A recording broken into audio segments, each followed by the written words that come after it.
Today we'll discuss the use of should model. Should is used as an auxiliary to express future past with first person. Example, I said that I should go now. Future और past दोनों के sentence में should का इस्तेमाल कर सकते हैं। चाहिए के भाव में शुड, वुड, कुड, माइट ये सब फ्यूचर पास्ट कहलाता है। फ्यूचर में भी और पास्ट में भी सेंटेंस बोलने में इसका इस्तेमाल होता है। I said that I should go now.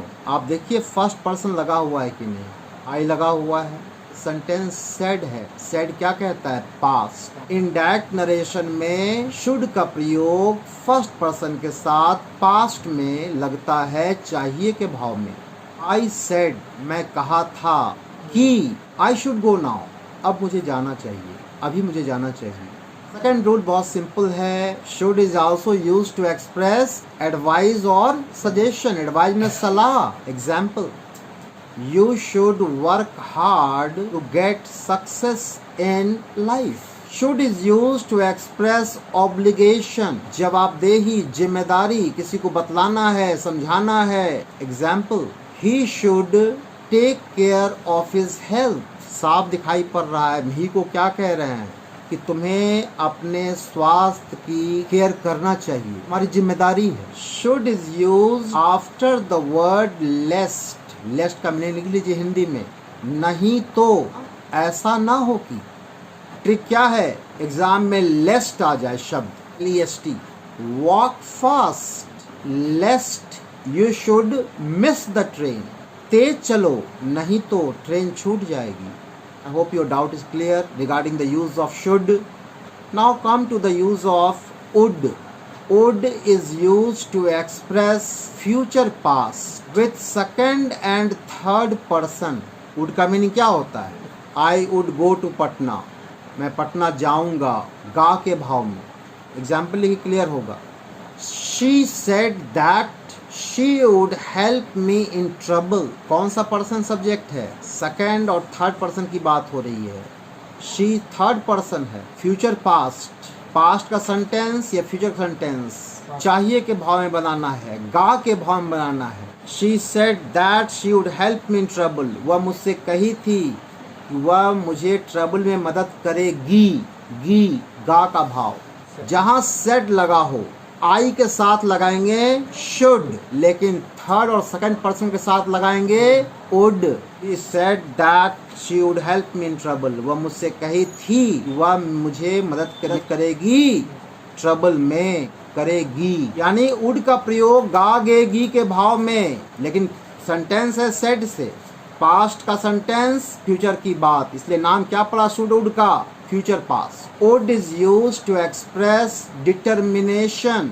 कोई बात करना है डिटर्मिनेशन वाला, संकल्प मानो वो ले चुकी है, हम पिकनिक में नहीं जाएंगे। Sneha would not go for a picnic. Sneha picnic में नहीं जाएगी। यहाँ कौन सा भाव नजर आ रहा है? डिटर्मिनेशन का। डिटर्मिनेशन का भाव में, गागेगी के भाव में would का प्रयोग होता है थर्ड पर्सन सेकंड पर्सन के साथ। would is used to express past habit. जो हैबिट पास्ट में था अब नहीं है, ऐसा इंग्लिश बोलना है, आप would का प्रयोग करेंगे। बहुत सिंपल यूज है ये, बहुत इजी टू अंडरस्टैंड है। Example, I would go out for a walk daily last month.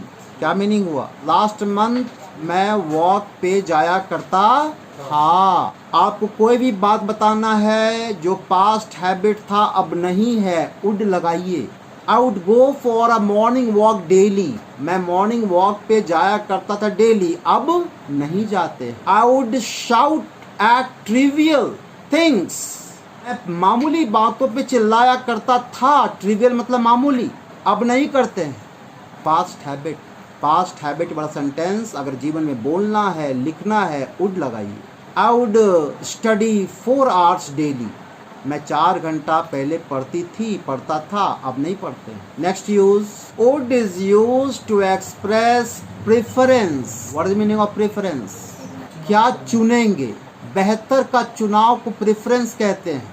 आप मरना पसंद करेंगे कि भिक्षा मांगना पसंद करेंगे? मरना पसंद करेंगे। आप पढ़ना पसंद करेंगे कि फेल होना चुनेंगे? पढ़ना पसंद करेंगे। क्या प्रिफर करेंगे, कॉफी प्रेफर करेंगे कि चाय प्रेफर करेंगे? आपको ऐसी भाषा बोलना है, वुड लगाइए। Write the example, he would rather die than beg. यानी एक ट्रिक भी है, कौन शब्द रहेगा, वुड लगाएंगे, रादर रहेगा। मैं मरना पसंद करूंगा ना कि बल्कि, ना कि का भाव रादर देता है, रादर ट्रिक है, रादर आएगा आप लगाइए वुड के बजाय, I would rather die than beg. यहाँ दो शब्द लगेगा, वुड लगाएंगे, रादर और देन, रादर और देन लगेगा तो वुड लगाएंगे आप।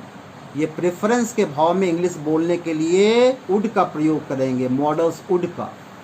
Would is used to express suggestion, polite request, wish, सलाह देना, पोलाइट रिक्वेस्ट करना, कुड भी लगा था पोलाइट रिक्वेस्ट करने में, प्रेजेंट में लगता था कुड, कुड पास्ट है लेकिन प्रेजेंट में लगता है। विश मेरा डिजायर, मेरा इच्छा, यानी सजेशन सलाह सूचक, पोलाइट रिक्वेस्ट निवेदन सूचक, विश इच्छा सूचक सेंटेंस हम वुड लगा करके बोलते हैं, लिखते हैं। एग्जाम्पल, वुड एक क्वेश्चन वर्ड भी है, अंत में कौन सा पंजुएशन लगेगा, क्वेश्चन मार्क लगेगा।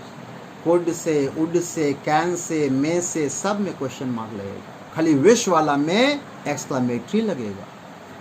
Would you please give me your notes, question mark, कौन सा भाव है ब्रैकेट में लिखिए, लाइट रिक्वेस्ट है ये। अब मैं डिजायर की बात करता हूँ, ऐसा डिजायर जो आम जीवन में हम करते हैं वो है नहीं, मुझे इस बात का मलाल है कि वो हम है नहीं लेकिन इच्छा रखते हैं, ऐसे सेंटेंस बोलने में हम लगाएंगे वुड। एग्जाम्पल क्लियर करेगा, एग्जाम्पल लिखिए, would that I were a millionaire, कौन सा भाव है, विश है भाव। जो इच्छा रखते हैं हम, वो इच्छा पूर्ति नहीं हुआ, ऐसी भाषा बोलने और लिखने में वुड का प्रयोग करेंगे। और यहाँ पे एक और शब्द लगेगा वेयर, सपोजिशन वाला। Would expresses suggestion, example, would you take care of your health, तुम्हें अपने हेल्थ का केयर करना चाहिए।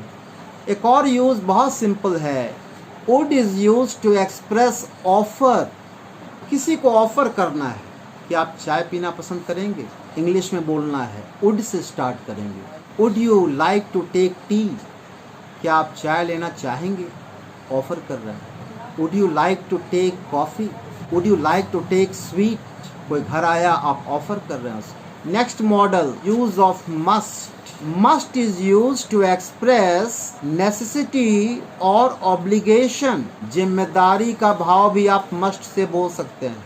Example, you must learn to speak English to get this job, अनिवार्यता सूचक सेंटेंस बोलना है, मस्ट लगाएंगे। ऑब्लिगेशन का एग्जाम्पल लिखिए, you must be obedient to your parents, इसमें कौन सा भाव आया, ऑब्लिगेशन का, ये आपका कर्तव्य है, ये आपकी जिम्मेदारी है अपने पेरेंट्स के प्रति ओबीडियंट होना, इसी को समझाना है, बोलना है, जिम्मेदारी समझाना है, बतलाना है इंग्लिश में। You must be obedient to your parents, you must respect your teacher, तुम्हारी जिम्मेदारी है। नेक्स्ट यूज है, must is use to express emphatic advice.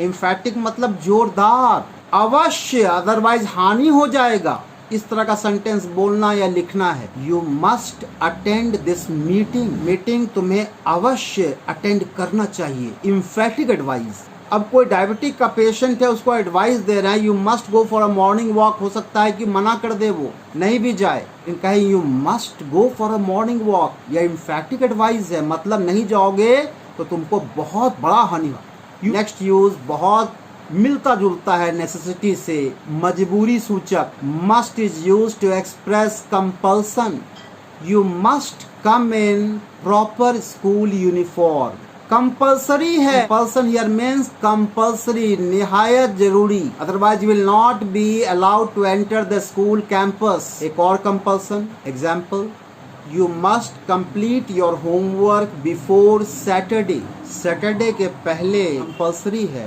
Homework complete करना। Next use, must is use to express possibility, To express possibility, must is followed by have. संभावना सूचक sentence भी बोल सकते हैं हम लोग मस्ट लगा करके, लेकिन क्या लगाना होगा उसके साथ? हैव लगाना होगा, बिना हैव का नहीं बनेगा। Example, you must have received my message bye now. तुम मेरा संदेश अब तक प्राप्त कर चुके होगे। लेकिन मस्ट के साथ क्या लगाना पड़ेगा? संभावना सूचक बनाने हेतु हैव लगाना पड़ेगा। You must have received my letter by now. You must have taken your lunch by now.